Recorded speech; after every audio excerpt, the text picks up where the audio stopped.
ফুলকপির পাতাগুলো আমি ছোট ছোট টুকরো করে কেটে নিয়েছি।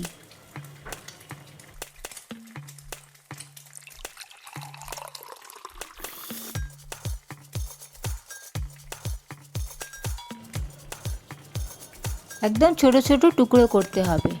এবার ওর মধ্যে আমি সামান্য একটু জল অ্যাড করে পাতাগুলো একটু ভাপিয়ে নেব।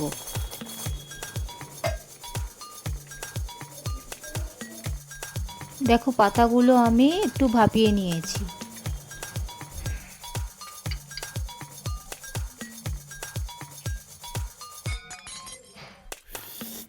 আচ্ছা, পাতাটাকে আমি জল দিয়ে ভাপিয়ে নিয়েছি। এবার আমি দুটো কাঁচা লঙ্কা দিয়ে দিচ্ছি, এটাকে পেস্ট করে নেব। তোমরা চাইলে শিলনোড়াতে বেটে নিতে পারো, কিন্তু আমার কাছে সময় ছিল না বলে আমি মিক্সারে এটা বেটে নিয়েছি। এবার কড়াতে আমি সামান্য সর্ষের তেল অ্যাড করব।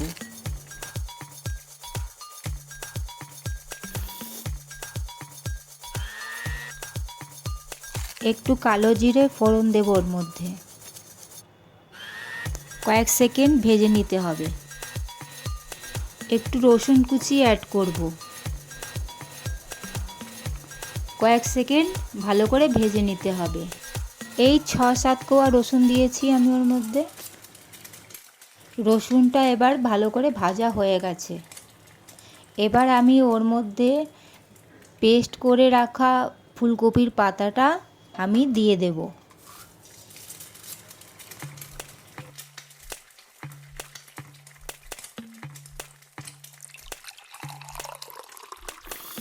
পাঁচ মিনিট একটু নাড়াচাড়া করে নিতে হবে, যাতে ফুলকপির পাতার মধ্যে যে এক্সট্রা জলটা আছে ওটা একটু শুকিয়ে যায়।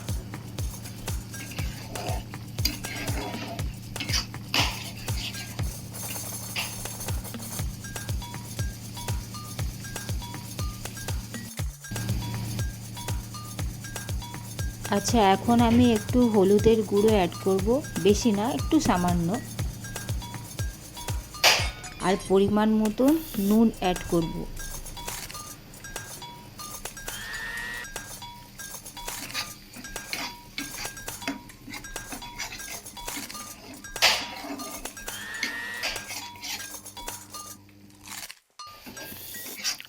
আচ্ছা, এটা ততক্ষণ পর্যন্ত রান্না করে নিতে হবে যতক্ষণ পর্যন্ত এই মিক্সচারটা শুকিয়ে কড়া থেকে না উঠে আসে।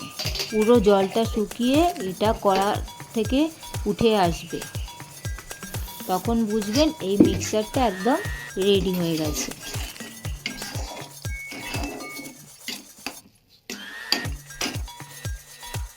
দেখুন বন্ধুরা, আমাদের ফুলকপির পাতা বাটারটা একদম রেডি হয়ে গেছে।